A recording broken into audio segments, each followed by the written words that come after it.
Expiry આપણે નિફ્ટીમાં જોશું અને એ પહેલાં આજે overall setup global setup positive છે અને સાથે ગિફ્ટ નિફ્ટી એક મજબૂતી સાથે શરૂઆત થવાના સંકેતો આપણને આપી રહ્યું છે અને નિફ્ટી બેંક હજુ સુધી એક નિફ્ટીની સામે થોડું એક અંડર પરફોર્મન્સ આપણને બતાવી રહ્યું છે, પરંતુ હવે જોવાનું એ રહેશે કે આજે ઓવરઓલ જે એક પોઝિટિવિટી છે તો stocks like ICICI bank, HDFC bank કઈ રીતે સપોર્ટ કરશે, કેટલું કન્ટ્રીબ્યુશન આવશે. મીનવાઇલ એફઆઈએસની ખરીદદારી સામે જબરદસ્ત મજબૂતી, એફઆઈએસની વેચવાલી સામે એનાથી પણ સારો ફિગર ડીઆઈએસ તરફથી ખરીદદારીનો આપણને દેખાડી રહ્યો છે. કઈ રીતે આ બધા સંકેતો વચ્ચે હવે ટેકનિકલ સેટઅપ જોઈ રહ્યા છો આગળ નિફ્ટી બેંક માટે?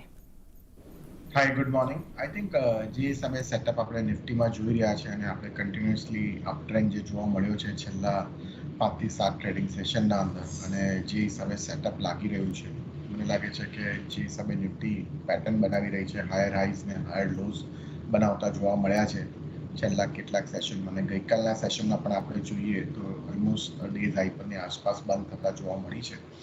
તો ઇમ્પોર્ટન્ટલી જ્યાં સુધી નિફ્ટી 24,700ની ઉપર રહેશે, મારા ખ્યાલથી જે સેટઅપ કન્ટિન્યુડ રહેશે, હાયર હાઈઝ બનાવતા જશે તો 24,900 ફર્સ્ટ અને ત્યારબાદ 25,050નો લેવલ આપણને નિફ્ટી પર્સપેક્ટિવથી જોવા મળશે. અને જે હિસાબે ઓપ્શનના પણ ડેટા સજેસ્ટ કરી રહ્યા છે તો બ્રોડર રેન્જ જે રાઇટિંગમાં જોવા મળી રહી છે, તો લાગી રહ્યું છે 24,500 અને લોઅર સાઇડ અને 25,200 અને હાયર સાઇડ, આ બે એક રેન્જની અંદર નિફ્ટી રહી શકે એમ છે.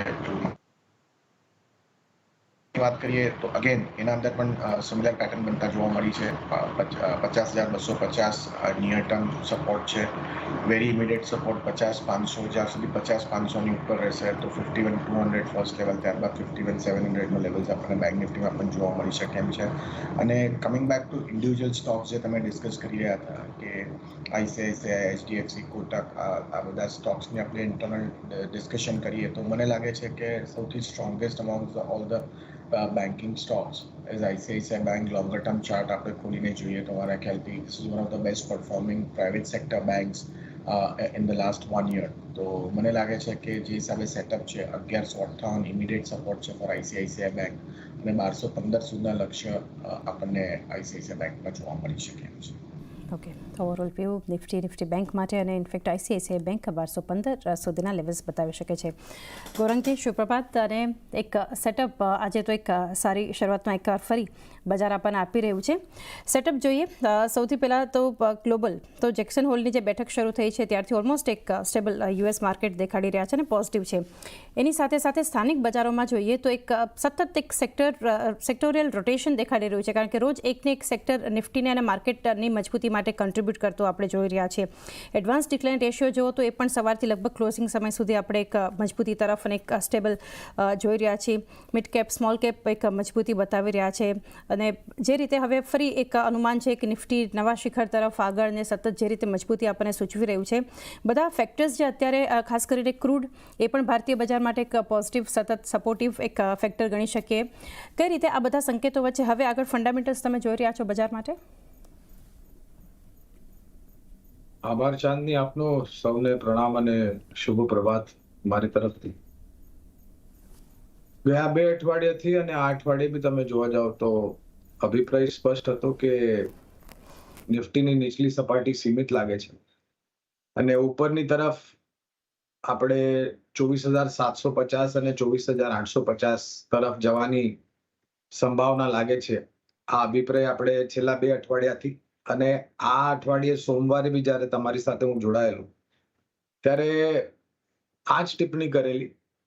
અને વાસ્તવિકતા એ બી છે કે છેલ્લા 5 દિવસથી, એટલે કે ગયા અઠવાડિયે શુક્રવારથી અને આ અઠવાડિયે સોમવારથી ગઈકાલ સુધી આપણે નિરંતર ઉપલી સપાટી બજારમાં જોઈ છે.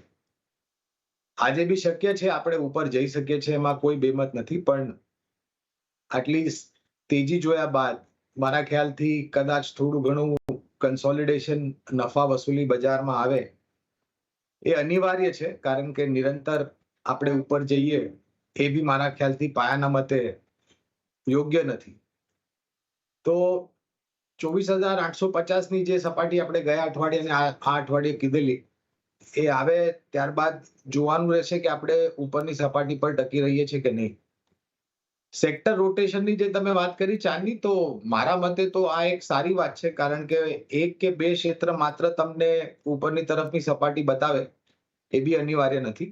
દરેક સેક્ટરે મારા ખ્યાલથી ધીરે ધીરે કરીને યોગદાન આપવું જોઈએ, અને જે સેક્ટર ચાલી ગયા છે એમાં નફો બાંધવા માટે લોકો આવે એ બી મારા ખ્યાલથી અનિવાર્ય છે. જેક્સન હોલની જે મીટિંગની તમે વાત કરી, પોવેલ સાહેબ ફેડ ચેરમેન, મારા ખ્યાલથી કોઈ નવી વાત નથી.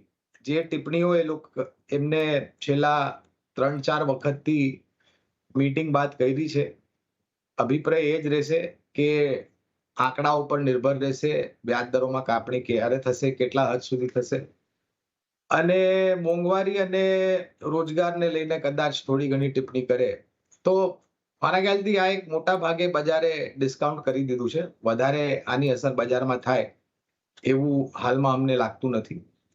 અને કાચા તેલની જ્યાં સુધી પરિસ્થિતિની વાત છે, તો ગઈકાલે કે પરમ દિવસે એવા સમાચાર સાંભળેલા કે ચાઇનામાં જે ધીમાસ આપણે જોઈએ છે, સ્લોડાઉન, એના લીધે જે માંગ છે કાચા તેલની ચાઇના તરફથી એ થોડી ઘણી નીચે ગઈ છે.